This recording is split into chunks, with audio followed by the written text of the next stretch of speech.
I need to be productive, says my wife. I say okay. She leaves. Do I jerk off and lie to her, saying I got something done? Or change my life and be a man, not just a boy who can't get out of puberty? Put away my Murray's pomade I got stuck all in the palm of my not mouse-using hand on its way to carpal tunnel and looking scary because it's got half a hook on it, and rubbed off most the circumcision to get the stain in the middle of the palm that just can't wash out with Dawn. Luckily, my wife buys this fucking Myers soap off Whole Foods, and it still doesn't do shit because I'm looking for Agent Orange to eradicate the problem, but everybody in Whole Foods has a problem with Monsanto and doing business with them. Something to do with the GMOs and all them picketing pieces of pussy persuaders that pushed the go-getter for the big, huge apples. I'm talking the ones that you can get at Gelson's up there in West Hollywood, not quite high enough where everybody's wearing the short shorts and you feel threatened for your life if you don't have a woman bodyguard around to save your life from the biter ones that live and run in the packs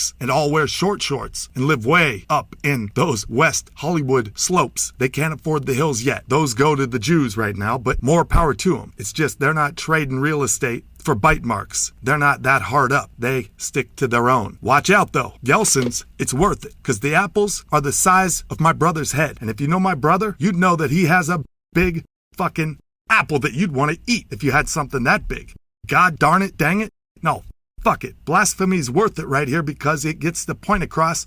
God damn it, it's a good apple at Gelson's, and fuck, I can taste the GMO juice dripping through my teeth with every crunchy, crisp bite. I sink in to that overpriced, but god damn it, worth it piece of produce that you're never gonna get off a food place that just claims to be too whole but sells just ramen noodles in the same ethnic section as it would be of the Publix for 20 times as much because it's got a different package with more low-key pastel doll tones that steer you away from ramen and the post-traumatic flashbacks you're gonna get of coming home from school, latchkey kid, but you never even had your fucking key because your parents never gave you one, but they knew you were getting off school at pretty much the same time every day. No rhyme or reason without it, except if it was one of those. They just assumed because the TV and Nickelodeon was gonna watch us that piece of crap babysitter would get off its console-weighted, wood-grained Zenith or Toshiba ass and start wagging them antennas around enough to turn that knob and flip that door in so we could have an easy piece of life after just sucking through another 8 hours of the mundane monotony that is within a rubric that we kids lived and couldn't get out of because the people taught me the longest in life are the people I was in 5th grade with,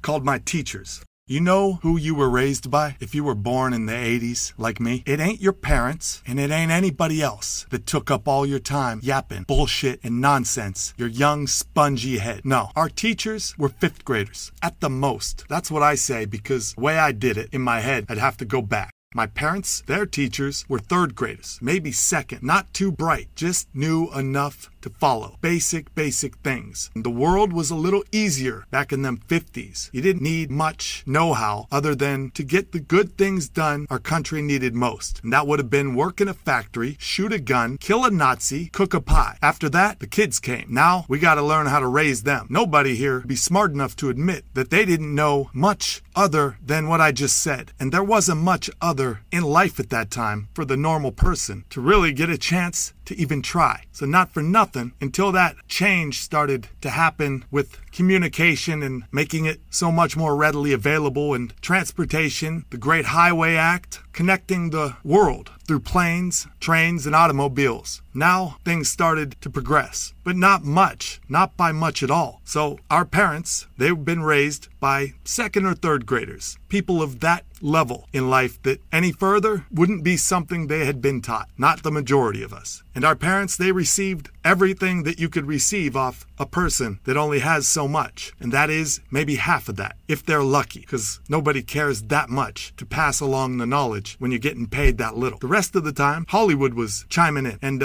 cradling the cause with the deviant little design that really had to have been strategically planned in a way that the players in it went far, far higher up the chain than just Hollywood and Vine or somewhere down in Westwood with all them white streets and before UCLA turned them yellow. The players there would have been kind of people who could persuade the ones, give the world what to watch, what to say, so the watching world knows what they want.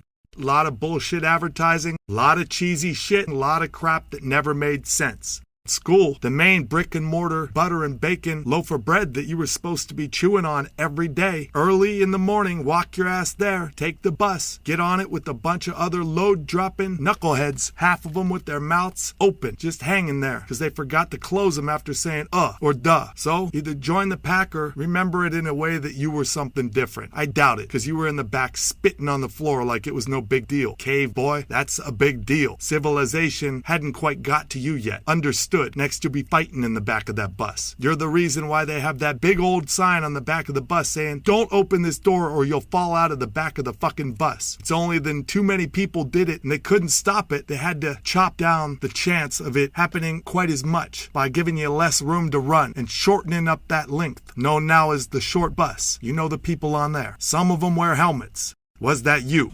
Get to school, take a bite of that loaf of bread that you're supposed to be living off and growing from. You realize everything's just the same and these teachers are only teaching what's in that book, that low-level basic text that keeps getting modified by 3 words every year and in turn costs the world probably a half a rainforest someplace over in the Congolese that we're not supposed to cut from, but we're doing it anyway, and maybe $1 billion in mandatory spending by every single state and every single school district so that you could get 3 more extra words that nobody's going to get into that year or the next, but you already have 3 other editions after that. The point in that is to keep the pointless on a never-ending, never-stopping, always-going freight train that you can never catch up with. And that rubric is like the dome in a Stephen King movie of the same name, based on a book. Also, guess what? Same name. But most of you all, I imagine, don't have time for 1,500 pages of dome. So I just went with the one you could relate to, because there was a television show in the last 10 years. Thought I could be relevant.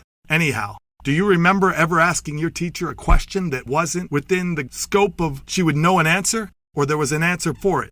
The world thought that it was right. And everybody back in them days, when I grew up back in them days, those 1980s through the 90s were some days we were raised by each other. But we were too dumb to understand that once we hit 5th grade, those teachers were just as smart as us. There was nothing else going on behind those thick, cheesy glasses or in those block brick heads. Rotund, trapezoid frames underneath great clips, finest haircuts, and Bic razor rubbed raw fat faces with double chins working on another, and no comprehension of what it is they're really here to do outside of stick to what we tell you to teach. Mr. History, you will teach what we tell you. I was in 5th grade and I realized up to that point, it was really hard to get a straight answer out of these people that we're supposed to look up to when you're that size, of that age. Especially getting up to the Big 11, which was where I was in 5th. Not quite top of the class of the school, the Big 6, 1, 2. Yeah, on my way out to middle school, no, 5th grade, not quite there. Still got some people bigger than me who think they can kick my ass when I walk late to class just about every other day, and then get to do it some more on my way back when I do the same thing for a mile and a half. Makes a man out of you. But you're only 11 and you're in 5th grade. And that was just the beginning of the day and the end. The middle was stuck in school and I was supposed to learn something and nobody had an answer for the questions I was given. Well, then I'm in that sex course. Figure it out. Sex to me equated to love, marriage, and babies. And everybody is excited because we all heard about fucking. Nobody's ever called it sex in our world, but we knew what some fucking was, and we all wanted to know more. When it came time for Q&A, do you remember asking your teacher something that she didn't know an answer about and getting in trouble? I remember asking my teacher, Chet Kavanaugh, as he taught sex education to us, if he could tell me how to fuck. He kicked me out of class. He thought I was being a fuck, but I wanted to know how to not have a kid. What's the best way way to fuck, and I got kicked the fuck out of class. Not allowed to come back for the entire week. They were showing National Geographic style blowjob laser discs in the fancy school I had that wasted all their money and fell into bankruptcy soon after. DVDs were right around the corner, and I was in the hallway, and I was just sitting there, and I couldn't ask questions, and it didn't make any sense because it just didn't make sense. What I knew about what you could call sex is I knew that I was never in love with anybody past my mom and my dad, and that's what I equate to sex. So until I find somebody else that makes that make sense, in my mind, I'm not going to use that terminology because it just sounds disgusting when you love your mom and your dad, not to mention my brother sometimes, and my little sister. Sex doesn't even come into the equation of anything I'm thinking because I don't think that way, and neither does anybody that I love. So until the time comes when I think I'm old enough, lucky enough, and life says, here you go, universe or whatever, snapped one to you, catch this fine, freaky, beautiful, because her heart is yours and yours will be hers. When that happens, thank God it wasn't during 5th grade. And thank God, because I would have been straightened out right then and this never would have came to be. I would have been writing notes and trying my best not to blow her up so that I gotta deal with a year and a half from now, another smaller version of me, curlier hair and crazier kickback on the way he looks at things because his dad's a fucking 13-year-old and doesn't know shit past sex is love and love brought you this. And I'd be like, man, fuck this. My life is trash. Thank you, teacher. How come you just didn't teach me how to fuck like I asked? Because fucking means I'm pulling out, I'm shooting in, I'm doing anything other than compassionate, missionary, and embracing in the moment. Because in a gas station, when I got somebody bent over and the door don't lock, and I know there's some homeless people outside all wanting to get into the sink I'm a humping behind her on because they need to do a showering and I need to get to a doing something else too because the night is early and the conversation is done right after this, and this ain't even nothing other than bunch of noises like we're primates. Back in the days where a jungle would have been a nice fairy tale place for us if we would have followed the just being within the green and the good, and then, yeah. It ain't, because we're in the concrete and the wood is far from gone because it's metal and plastic. And I got now fucking that's happening. And thank God I figured it out through every other way other than somebody telling me. Those fucking 5th graders that were here teaching me getting paid, Chet Kavanaugh had a better time going one-on-one with me for asking those kind of questions because they were outside of the rubric. Rubric did not have answers for anything like that. Rubric, what paid Chet Kavanaugh, those textbooks, what were designed to just keep everybody on the same level in these schools, only go so far. And then you got to figure it out for yourself. Then I'm thrown out of sex ed. Thank God I figured it out. Figured out a lot of other ways to use the word fuck too, including on that fucking teacher, but never to his face because I still respected the idea of a teacher being there to presumably teach me and not fight me. But when I put it to him again and asked to the cop in their class about the level of weaponry they're allowed to carry and some of the situations that this piece of suburban do-nothing school cop had seen over the many years in his illustrious, I'm sure, action-packed, lethal weapon-esque career. Please counter it with something of an intellect and something that can say, I got an answer for you, you fucking dumb kid. Look, I'm a grown-up. I should be able to. You didn't have a goddamn thing. You kicked me out of class. Me and who? The only black guy in that class, in that school, in that neighborhood, right along with me. So he thought it was a good idea to bark on in and ask some questions about grenades out of class. Thank you. That was about not doing drugs. I'll attribute all the drugs that I did after that to your 5th grade ass. You didn't know anything to teach a kid past what that stupid pamphlet Nancy Reagan had written down told you. Their teacher and not a graduate and guy who can't think on his own, but can kick a black guy out for just following what a white guy was doing. And none of it was wrong. When I think about something for too long, it just doesn't happen. And then I think it in too much and then it never works out. And I end up putting it in the back of my head, sticking it back way into that, right next to dormant place. So it's not all the way gone and just waiting to surprise me whenever I'm not ready for anything other than beating off and then, whoa, this comes to mind. No, it's not like pictures of your sister back in the days. Not happening. What it is right there in the corner of it. So it'll always bug me at the least best times that anybody wants to get bugged, but not quite as bad as when thoughts of your sister's pictures come into play and take me to that magical place where you need no Playboy, Penthouse, or internet, Pornhub, or Kangirls, because you got that beautiful vision that will never leave you. Always be ready as long as you don't get brain damage. So stay away from aluminum cans and extreme sports. Wear a helmet? I do. I say okay, because I need to be productive. Be productive.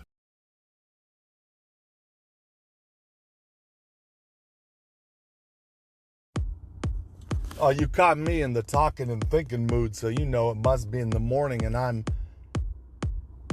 masterfully hoping that I didn't mess that word up and come off like some crew-cut cowboy catching a loaf of bread out of all my fellow bull riders' dipping mouths that packed enough substance in that world I got to let me know I'm full of trying to pull a 10-gallon Stetson hat and put a shine on the world with it from a gas station knockoff I picked up last week on a road trip to go see the biggest hill in Miami that ain't even natural unless you're one of them folk that consider mountains made out of trash that we throw away, trucks pick up, and I'm sure another team jumps in the driver and passenger to make that final long, boring, going up north in Florida on the Atlantic coast side trek to know exactly when it is he's got to stop, whip out that government badge if they actually ask a guy sitting next to another guy smelling like trash in a trash truck for their IDs, so those gates can open and they can make that mountain well on its way to another marvel in Florida I wish I never had to forget. And I never will, like most of them others I know about, because they're so splendidly spectacular off the stupid, crazy tip of, huh? Why? What? The fuck is going on? Why would anybody do that? And I can't believe they really went through with it. And what? You're not lying to me? It's not bullshit? They really got a mountain made out of trash that you're bragging about? Well, fuck me 6 ways from Sunday and then flip me over sideways, do me a couple more times, and while you're at it, just so I don't get bored, change it up and let me see what these new generations are getting all excited about with a couple random dicks. Multicolored if possible. Definitely not what I got. And no, looking out an American window into my own mirror of the best ever, biggest can be, and more than your wife would ever wish to handle. But goddamn if she only could, by losing you first. Penis. Circumcised and one tone. That's old and boring. I don't want more me in there. I mean, you could throw one in there because it's got to be as most of the new is. Hell, you could keep me held down and making me bang out the rest of this saying in actual live never forgettable, stone cold fucking bloody reality that I'll be shitting out for the next week. And having post-traumatic flashbacks every Sunday where the number 6 gets shot out. And I start to lose it and find another excuse for this degree of separation, whatever flavor of the week, anesthesia or numbing agent would be available to that version of good old Mike at that point in my life, trying to get through it all and not complaining to anybody who would want to listen. Because even though I promote a good therapy for a good person that could use a visit by an ist or two to get their life off that crooked beat, practicing what I preach would mean I'm preaching. And I am not ordained. When you hear these words, it's talking shit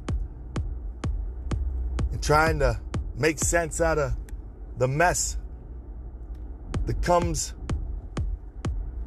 barreling out of these not so shiny as they once were when I was a kid, but nowhere near dull, gray, and decaying whites. They line up straight and look good when I smile and use them at their finest. But couldn't begin to have an answer to where all that crazy comes from.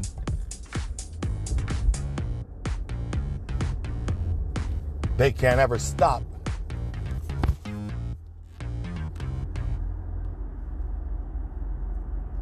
From making the air bleed after to anybody's ears. Fortunate enough to get a listen, but rarely smart enough to know how to stick around and catch the ending. Normally that's just for me. And clever is as generally only I get to see, because the convolution returns like the mazes I used to waste every single hour of every single day, stuck in a chair, same as everybody else, next to somebody I despise just because of the way he did his hair and the shape of his head, much longer than the normal, and fashioned so indifferent to what I know is a usual way to be when around others. Named Derek. Fuck you if I remember the last. But I sized him up on day 1 in 4th grade, then went back to drawing my mazes until graduation. I think that was just if you keep going all the way up through 6, get the fuck out. We're done with you, Mike. Middle school, it's their turn. Yeah, I was drawn through that shit too.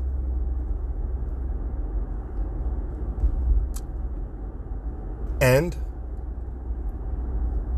up until this point, never even finished one of those mazes, or even thought to start to try, because they were so intense. And these days, with my older eyes, I'd have to finally give in and buy those $5 readers. I see my mom pocketing every time she ends up at the dollar store, but won't admit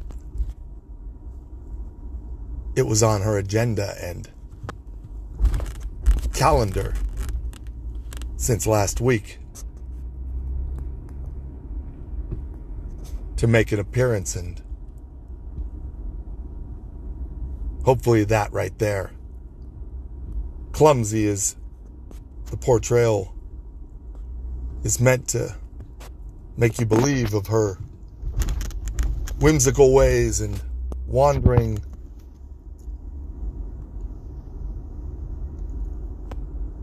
will to just discount the fact that it was stolen and the money, all $1 of it, was kept for something else, something you could only speculate as to what level of nefarious it may rank up on the day's list of shit my mom did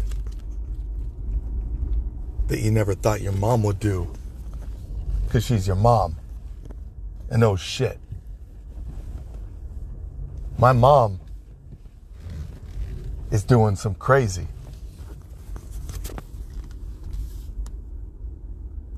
And now it all makes sense. But doesn't she owe me $1? What the fuck? Exactly. But this, I could say, if I kept it cool and I'm able to collect everything I just made happen, I'd sum it all down to you are who you think you are. And if I say that I'm able to make sense of everything I hear myself say, then I have done it right and don't need to explain to anybody else or waste time trying, because now I'm parking, and anytime sitting here talking beyond when I'm trying to get to point A, B, and out of here is time wasted on something I don't care to live doing. So, as I gather my belongings, Compton hat, sunglasses, and fuck yous, I'll say I'm out. And that was a piece of a part of something from a day in the middle of the week by a guy named Mike, driving through Miami, starting it off. Bam.